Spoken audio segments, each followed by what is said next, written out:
Olá, está começando o Religare Conhecimento e Religião, uma manifestação religiosa que surgiu na Amazônia nas primeiras décadas do século XX. O Daime foi além do Brasil e se expandiu pelo mundo. Hoje no Religare eu converso com Paulina Valamiel sobre a diáspora do Daime em Portugal. Bem-vinda, Paulina, um prazer recebê-la aqui no programa. Olá, Flávio, muito obrigada. É um prazer estar aqui com vocês, participar do programa. Como eu te disse, sempre que a gente conversa sobre o Daime, a nossa audiência fica, assim, aumenta muito a participação, o pessoal tem muito interesse em saber sobre esse seu tema de pesquisa. E você, já está acompanhando o nosso programa através do nosso canal no YouTube? Se não, procure por Religare Conhecimento e Religião no YouTube ou também nos desenvolvedores de podcast. Religare Conhecimento e Religião no YouTube, nos desenvolvedores de podcast. Inscreva-se em nossos canais. Paulina, quando a gente fala de Daime, como é que a gente pode apresentar assim, para uma pessoa que ainda não conhece, não sabe o que é o Daime? Bom, o Daime é uma religião, né, brasileira, de origem amazônica, que foi fundada, né, por um homem negro, neto de pessoas que foram escravizadas, que nasceu no Maranhão e foi, né, para a Amazônia tentar aí uma vida, né, uma melhoria econômica em virtude das secas do Nordeste e um período também que a Amazônia estava, né, no boom ali do látex. Então, Mestre Irineu, como assim a gente chama, né, no Santo Daime, ele vai para a Amazônia, tem um primeiro contato com a bebida que a gente conhece muito como ayahuasca, né, o vinho das almas, né, do Quechua. E a partir desse encontro, o Mestre Irineu, ele recebe, né, teria recebido da Virgem da Conceição, né, essa entidade que para ele apareceu ali durante o que chamamos de miração, né, que é esse efeito visionário, né, com a bebida da ayahuasca. Ele recebe, ter esse encontro com essa divindade, que a princípio, né, ela vai aparecer para o mestre como a rainha da floresta, clara, e depois que a religião vai se consolidando, ele chega nessa nomenclatura muito inspirada no catolicismo, né, obviamente, de que era a Virgem da Conceição ali, passando para ele os conhecimentos necessários para assim ele fundar essa religião. Então, como você disse, ele encontrou a ayahuasca. A ayahuasca tem uma história ali nos povos indígenas daquela região? É uma bebida que até aquele momento tinha um consumo, né, bem comum entre as populações ali, né, do tronco pano também. E não somente eles, mas os vegetalistas ali na região do Peru, da Bolívia, inclusive o que se conta, né, os dados ali, pelo menos do Paulo Moreira e do Edward McRae, que escreveram um livro que chama Eu Venho de Longe, que é a bibliografia do mestre, um livro riquíssimo, assim, e vai narrar sobre esse encontro que muitas vezes, né, as pessoas colocam que de fato foi com caboclos peruanos, né? Então foi um encontro com a ayahuasca mais pela via do vegetalismo do que de fato pelos rituais ali indígenas dos indígenas do tronco pano ali, né? Qual que é a composição da ayahuasca? Então, a ayahuasca é feita por duas plantas também endêmicas da Amazônia, né? Que é o cipó, que também chamado de jagube, e a folha, né, que chamamos aqui de rainha, né, que é a chacrona, mas que, né, os nomes científicos, o cipó seria a Banisteriopsis caapi, e a folha, que é de fato a que tem a substância do DMT, seria a Psychotria viridis, né? Então, é a partir dessa junção que se faz essa bebida. O DMT presente na folha é o responsável pela alteração da consciência, que no Santo Daime vai ser chamado de uma experiência, né, mística.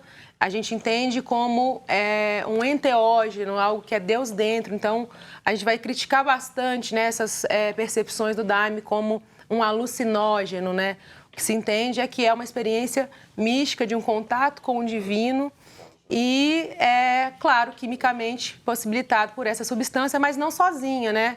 O tecido humano tem DMT, várias outras plantas têm DMT. O cipó, ele tem ali, né, o poder de inibir os bloqueadores, né, de DMT no nosso cérebro e facilitar que, então, a gente tenha esse contato com essa substância.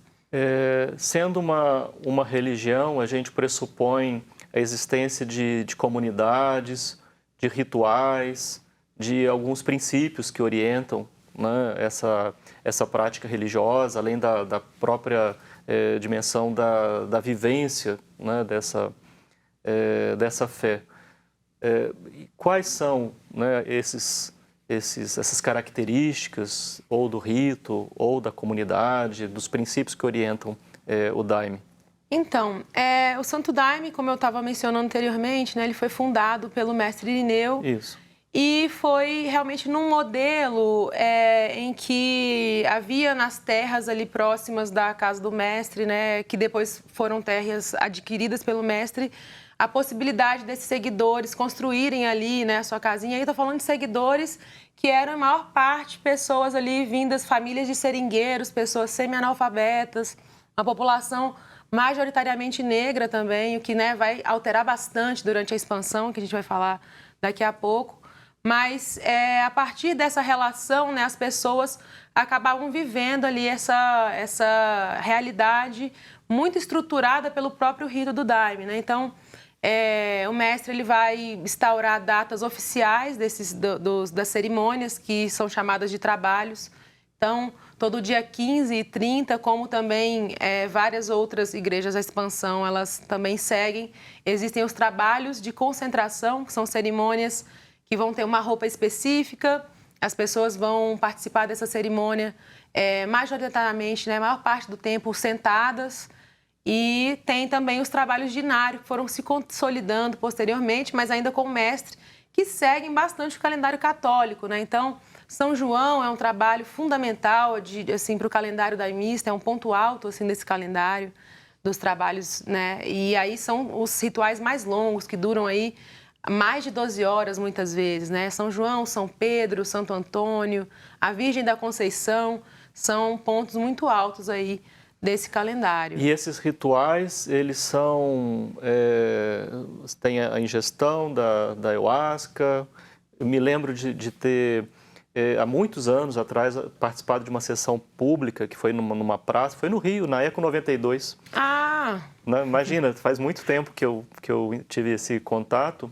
E eu via que o ritual foi a noite toda com cantos, com dança. Isso é um padrão? É comum nos rituais? É interessante a gente pensar que o Santo Daime é uma religião cantada, né? Uma religião musical. Então, não há no rito do Daime, né? Embora exista a figura da liderança, né? Que é o comandante que vai iniciar e também vai findar, né, ali o rito, não tem uma palestra, não existe uma preleção, uma figura que vai ali passar ensinamentos. Entende-se que os ensinamentos estão contidos nos hinos, que são esses cânticos que também são entendidos, que são recebidos e não compostos, como o Lucas Castrup, também um pesquisador, ele defendeu, né, na tese dele, e que de fato é uma realidade que a gente pode observar no Santo Daime, né? Esses hinos recebidos que, né, tem Inários aí, que é o coletivo aí de hinos, né, que são caderninhos,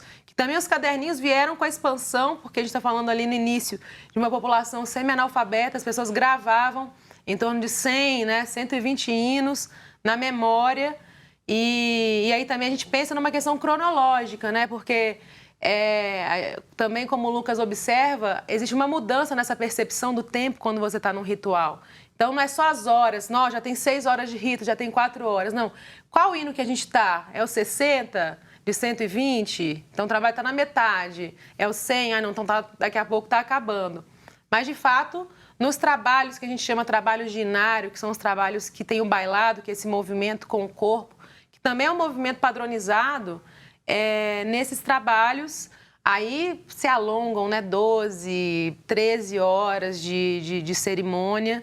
E as concentrações, como eu mencionei anteriormente, corpo sentado, e aí 4, 6 horas. Sim. É o mais comum, assim. Sim. A sua pesquisa no mestrado, na UENF, né, foi sobre a diáspora do Daime, e você pesquisou o caso, a diáspora em Portugal. A gente vai poder falar mais sobre a sua pesquisa, mas e a expansão no Brasil? Assim? Mas assim, só uma notícia, a gente está terminando esse bloco. Como é que a expansão no Brasil, ela cresceu quando, mais ou menos? Assim, qual que seria uma referência? Então, voltando ao mestre, lá na década de 70, né, o mestre ele vem a falecer. Sim. E aí, com isso, várias rupturas vão sendo, né, vão ocorrendo ali na sede, né, do Alto Santo, que é onde havia a igreja ali do mestre.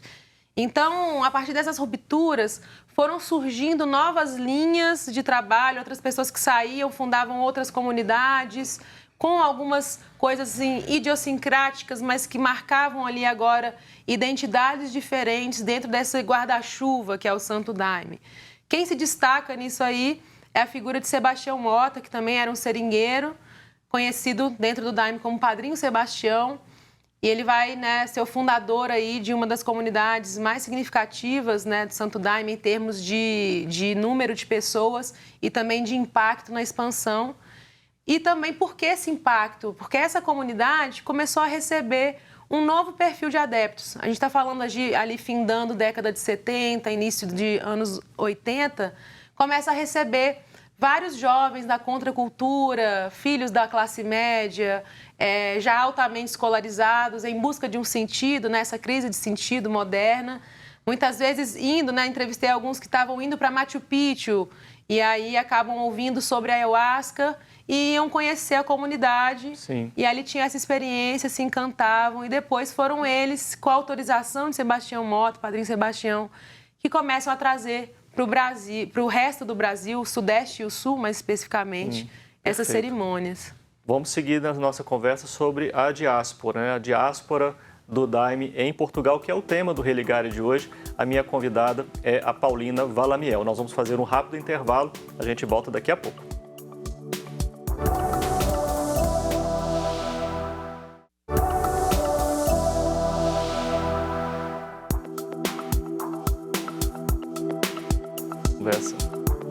Estamos de volta com o Religare, Conhecimento e Religião.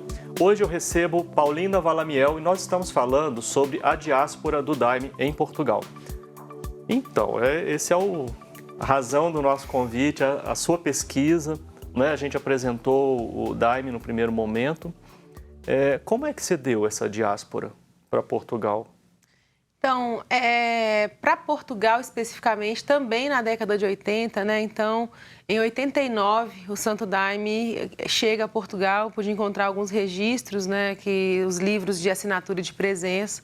Então, 89, por meio de um casal homossexual, 2 homens, um português, um brasileiro, que moravam em Portugal, mas vinham passar as férias no Rio de Janeiro, que era a terra do brasileiro, e eles iam para Mauá, onde tem também uma das primeiras igrejas do Sudeste, né? Uma das primeiras igrejas da expansão, na verdade, como um todo.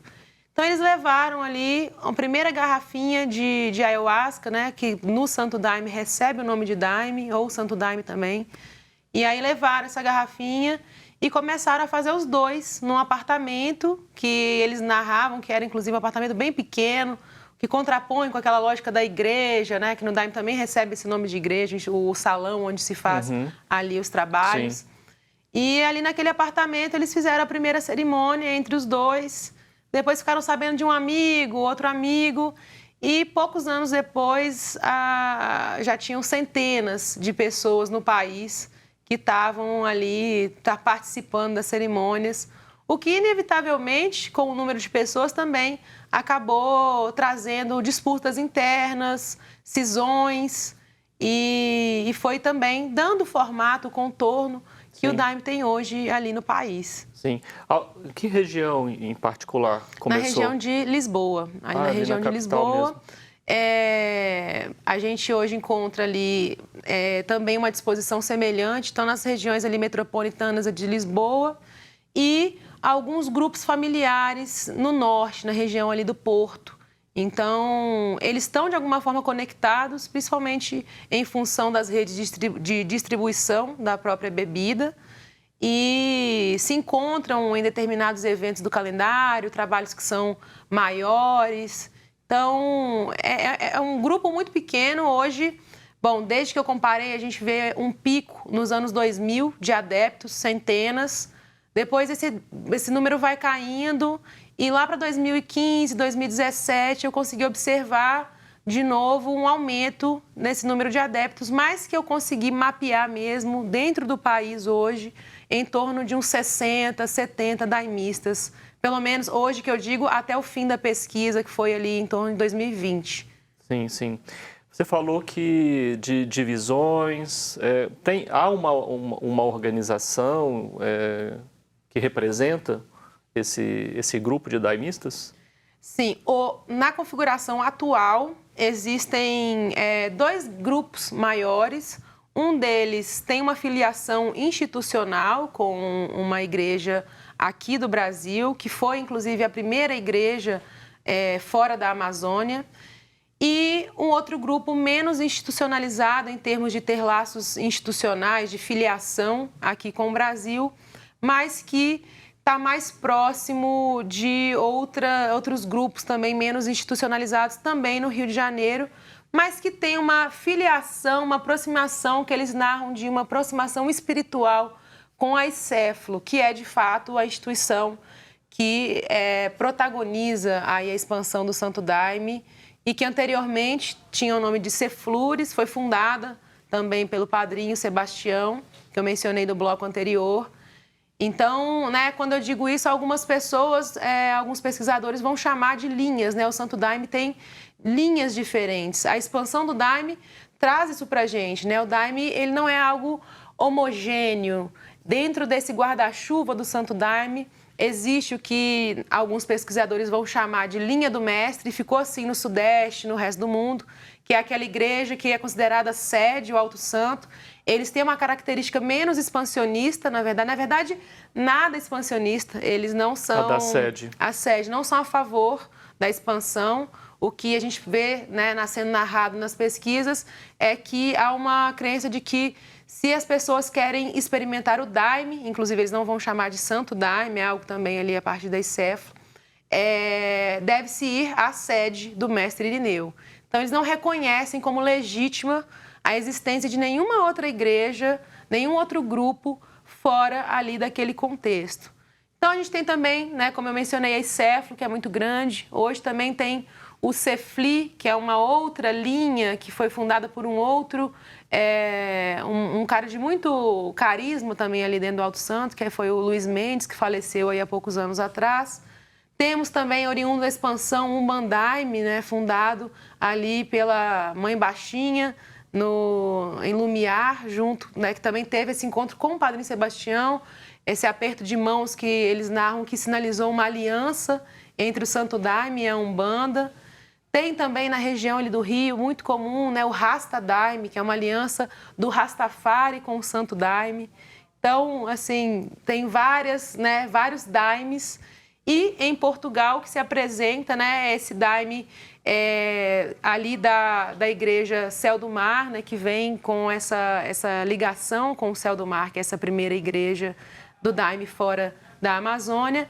E esse grupo que tem uma proximidade, né, eles auto-intitulam assim, uma proximidade espiritual com a ICEFLO. Sim. O culto foi adaptado, as práticas foram adaptadas. Como que aconteceu essa instalação, né, desse grupo de diáspora do Daime em Portugal? Olha, são, né, muitas questões, assim, porque quando a gente vai olhar qualquer diáspora religiosa, e aí utilizando o conceito de diáspora como espalhar sementes, né, essa configuração das religiões fora do seu contexto de origem, inevitavelmente vai demandar negociações. O Santo Daime, por exemplo, passa por um constrangimento hoje, né, muito ligado ao uso da ayahuasca em função da guerra internacional às drogas tornadas ilícitas.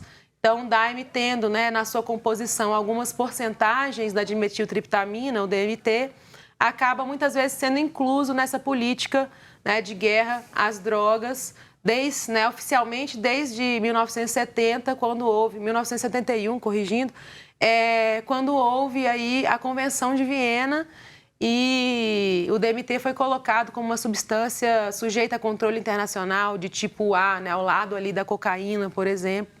Então, é um desafio muito grande provar para o Estado e até mesmo para o público que existe um uso religioso, que é uma bebida sagrada, né, para um determinado grupo, o que muitas vezes não é compreendido. Então, inclusive no momento atual que a gente está, a gente percebe o Santo Daime perdendo, não só o Santo Daime, mas a ayahuasca e as religiões ayahuasqueiras, né? Perdendo direitos hoje no mundo. Então, recentemente, havia uma licença para se tomar ayahuasca, por exemplo, na Itália, em contextos religiosos. Sim. Isso foi revogado. Na Holanda, as coisas também já estão se fechando cada vez mais, e a Holanda foi um dos primeiros países a conseguir, via direitos humanos, via liberdade de crença, conseguir esse uso, a legitimidade desse uso.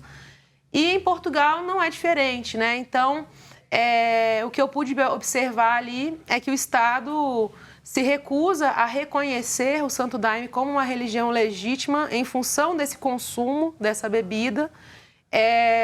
E, além disso, né, na verdade, isso provoca várias questões ali em como que esse público vai se organizar. Porque não há uma legislação que diz ali em Portugal que seria proibido. Inclusive, o INCB deixou, depois da Convenção de Viena, depois que o Daime começou a conseguir uma legitimidade do Brasil, desde a 001 de 2010, que é uma normativa que vai dizer que a ayahuasca ela tem essa legitimidade nos usos cerimoniais, religiosos. E lá em Portugal, infelizmente, isso não está sendo possível. E, então, a gente pode dizer que existe um acinzentamento. Eles não se entendem, nós não estamos declaradamente em ilegalidade, mas também não somos legais. Então, é sempre uma situação liminar que vai... Aí cada grupo faz uma interpretação dessa liminaridade de como se portar, como se organizar ali diante disso. Imagino que não deve estar sendo fácil sobreviver nesse contexto, não? Para manter pelo que a prática. Foi possível observar, né, existem muitas dificuldades, né? Está aí há mais de 30 anos existindo a despeito disso, né? A gente está falando de um país que tem um background católico muito forte.